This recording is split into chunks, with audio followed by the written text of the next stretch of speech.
When the silence of the night sky over Kashmir was broken on April 29, 2025, it wasn't by a sonic boom or a missile strike. It was broken by something far more historic and far more consequential. It was broken by a signal, the unmistakable electronic signature of an engagement that would redefine not only the military balance of South Asia, but the global perception of technological supremacy in the skies.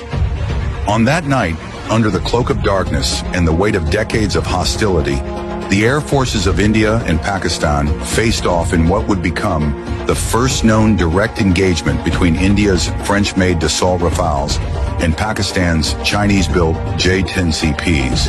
And for the first time in the history of modern warfare, a Chinese-manufactured PL-15 air-to-air missile, long theorized, feared, and analyzed, was fired in active combat, not in a training range or a closed simulation, but in the real sky against a real Western adversary. The symbolic weight of that moment cannot be overstated. For years, Western defense analysts speculated about the PL-15. With its range exceeding 200 kilometers, active electronically scanned array AESA radar guidance, and two-way data link, the missile represented the cutting edge of Chinese aerospace engineering. But until that night, it had never been used in live combat. That moment, when a Pakistani J-10CP pilot locked onto an Indian Rafale and launched a PL-15, marked the beginning of something unprecedented. The first ever use of Chinese next-generation missile technology in a peer-to-peer engagement. Not against insurgents or outdated aircraft, but against one of the most sophisticated Western fighters in operation. The PL-15 was no longer a rumor, no longer a theoretical threat on PowerPoint slides. It was now a weapon of war, and yet the world almost missed it. There was no bombastic announcement, no press conference, no smoking wreckage on the ground.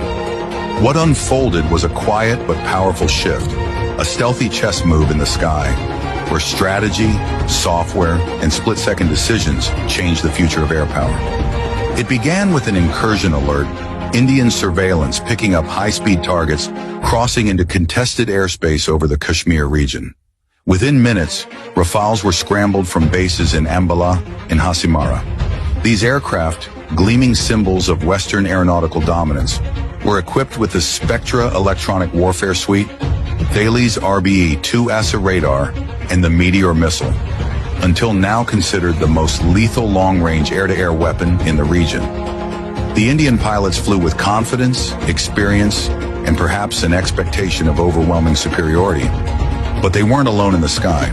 Awaiting them on the Pakistani side were multiple J-10CPs, the most advanced frontline fighters in Pakistan's inventory. Built by China's Chengdu Aerospace Corporation, these aircraft had been upgraded to match and exceed many of the capabilities found in Western 4.5 generation fighters. But what truly made the J-10CP a threat that night wasn't its engine or its airframe. It was the digital ecosystem behind it.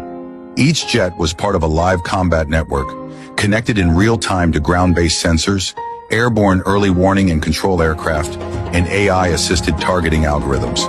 And unlike traditional combat formations, the J-10CPs were flying as part of an integrated swarm, each one feeding and receiving data from the others in milliseconds. From the moment the Rafales entered contested airspace, they were already being tracked by radar nodes located far beyond visual range.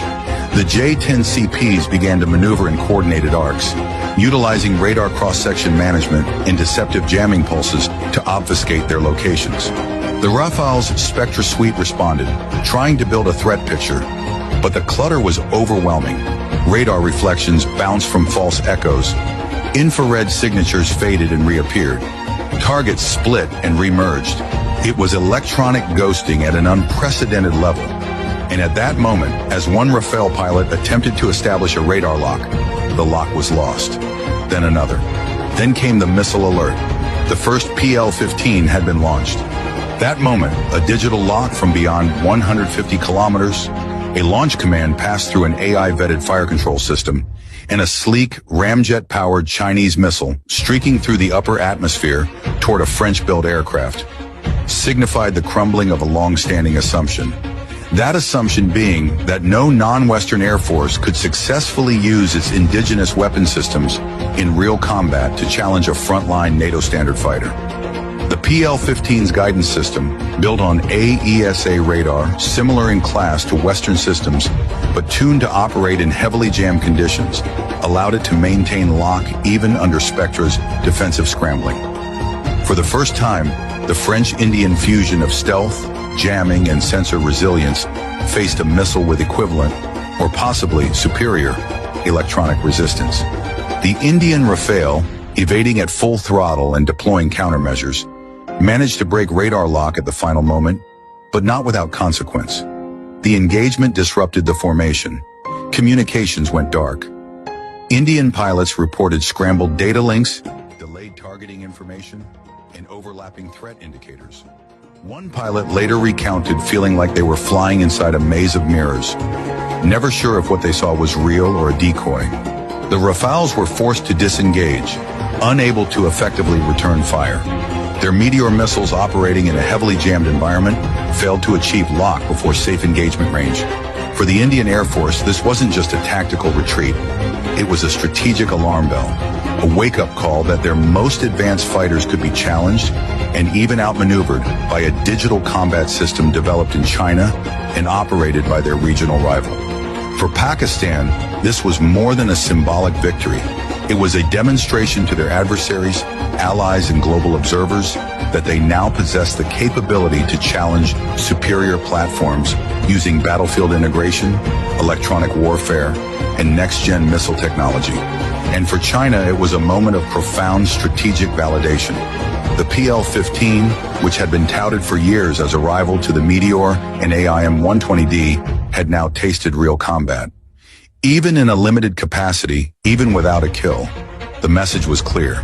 Chinese missile systems had arrived on the global stage, not as cheap alternatives, but as competitive instruments of high-end air warfare. In a single missile launch, Beijing had shattered decades of skepticism surrounding its aerospace claims. Around the world, military planners took note. From Washington to Paris, from Tokyo to Canberra, defense circles began urgently reassessing the threat posed by Chinese origin systems, not just in Chinese hands, but in the hands of their strategic partners. Nations operating US or European aircraft now faced a sobering question. Could their platforms hold the line against next-generation Chinese missiles deployed by adversaries in complex electronic warfare environments? Could traditional dogfighting doctrines survive in a battle space where the kill chain is completed at 150 kilometers by software? This wasn't just about a missile. This was about the collapse of the Western monopoly on electronic warfare supremacy. The idea that only NATO standard